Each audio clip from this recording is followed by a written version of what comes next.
I love myself just the way I am. Again. And I love myself just the way I am.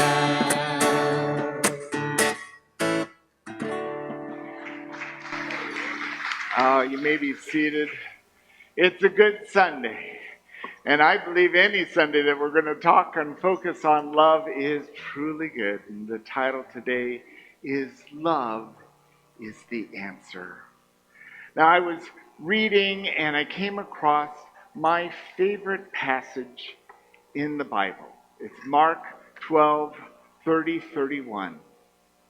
You shall love the Lord your God with all your heart, with all your soul, with all your mind and all your strength. The second is this: you shall love your neighbor as yourself.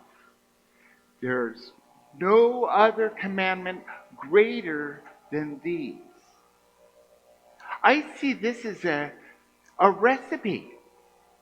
It's very simple instructions. Love God with every cell of your being and love your neighbor as yourself. Now, how well can you love your neighbor if you don't love yourself? I actually think that the degree we can love our neighbor is the degree we're loving ourselves. And there we are, the journey, the life journey. How many of you have been on a love journey?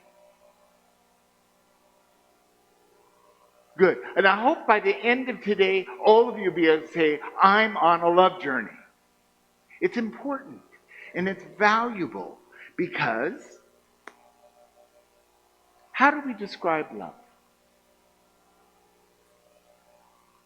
Anyone? Love is complicated. What else is God? God is love. So we feel it by an expansion, yes. Forgiveness, yes.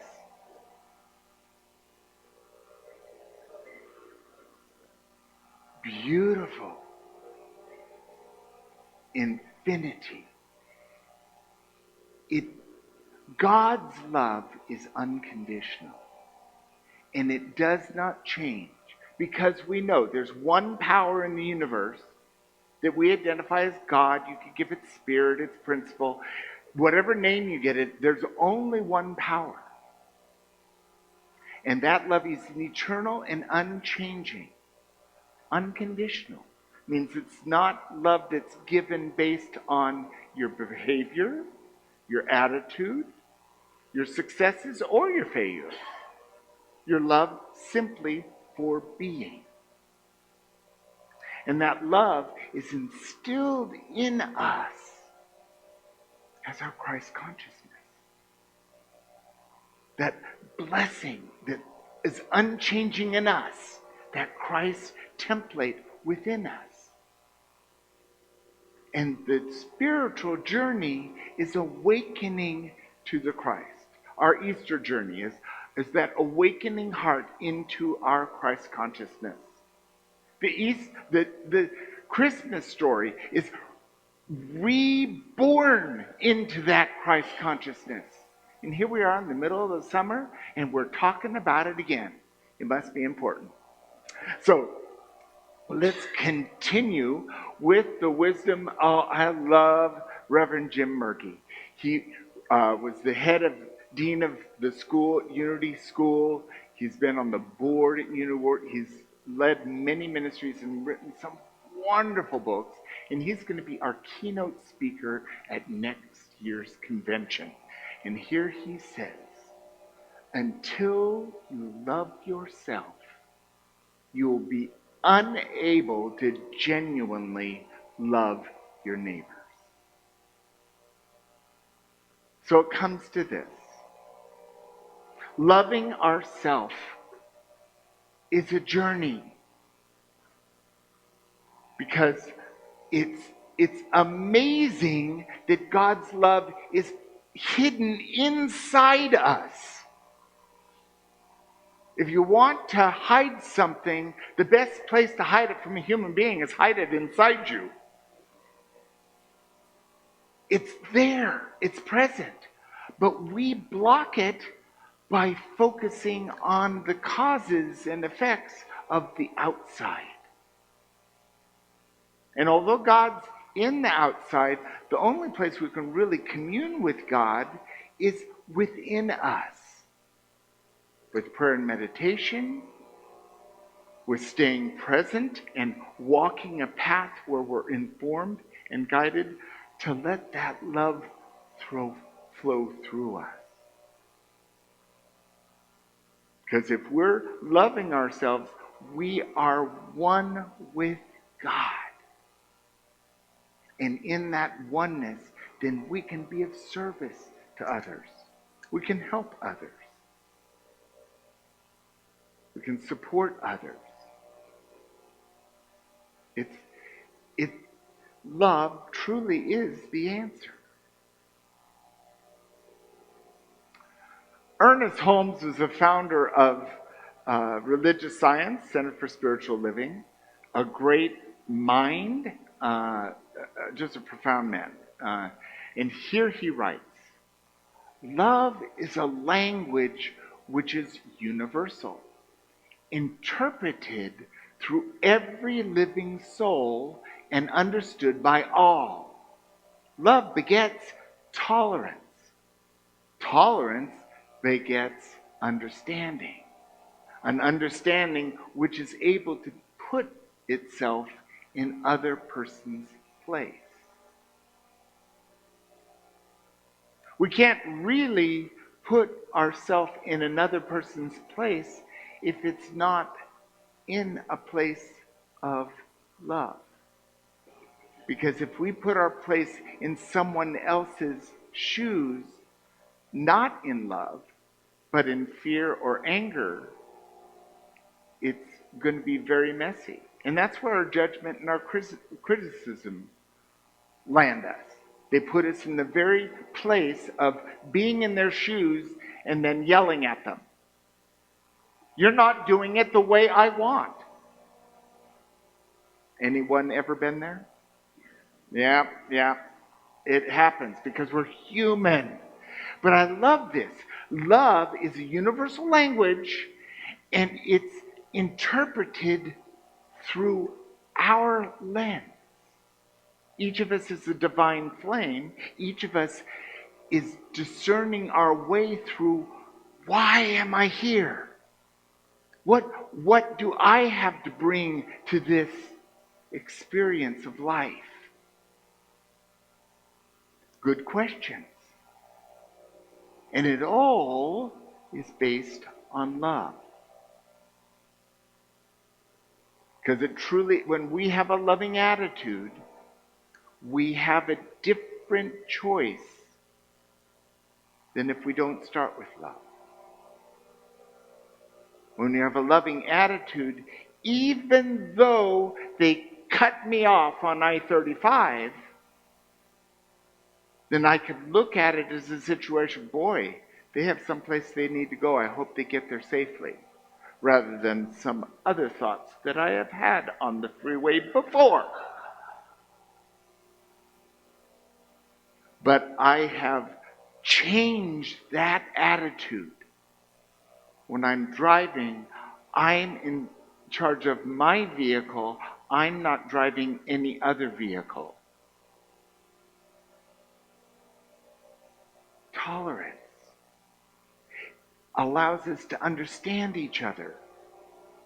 Has anyone had a relationship with a friend, a sibling, another human being, a coach?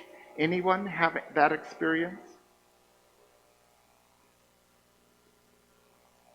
If you've had that experience and it's ever been successful, it's because you've been able to be tolerant where you've disagreed, to have understanding.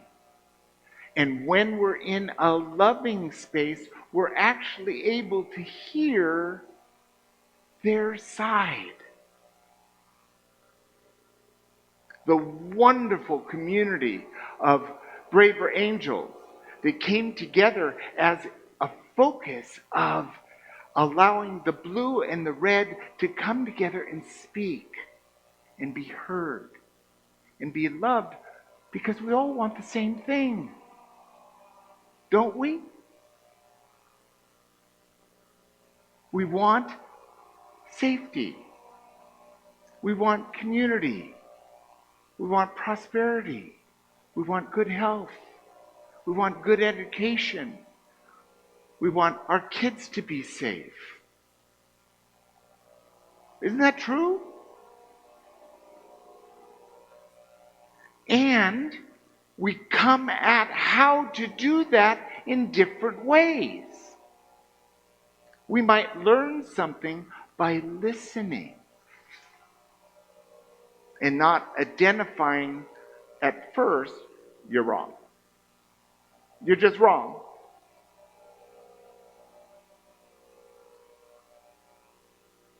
It's possible we're both right. And we have the same value of wanting the best for all. So listening and allowing the love to be present with whoever we're in relationship with gives us a possibility of the best outcome. And sometimes the best outcome is, thank you, but I need some time away. And that's fine. Love is the answer. Charles Fillmore, co-founder of Unity, writes, if you want a servant that will work for you night and day, cultivate divine love. We can depend upon God because God is always present. We can turn to God.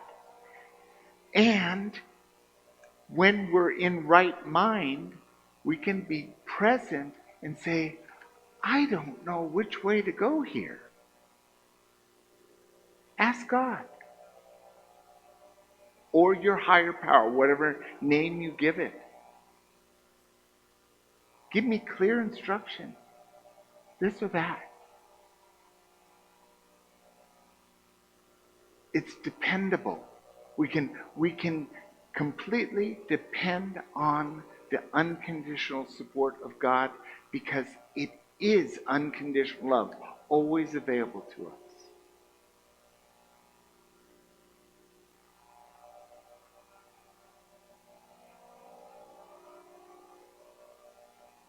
And this is the foundation of our journey. To love. To love God. To love each other. And to love ourselves. Which is summarized by Reverends Letty and Randolph Schmeling, who wrote the book Steps in Self-Knowledge. Here they write, love is easier than you think.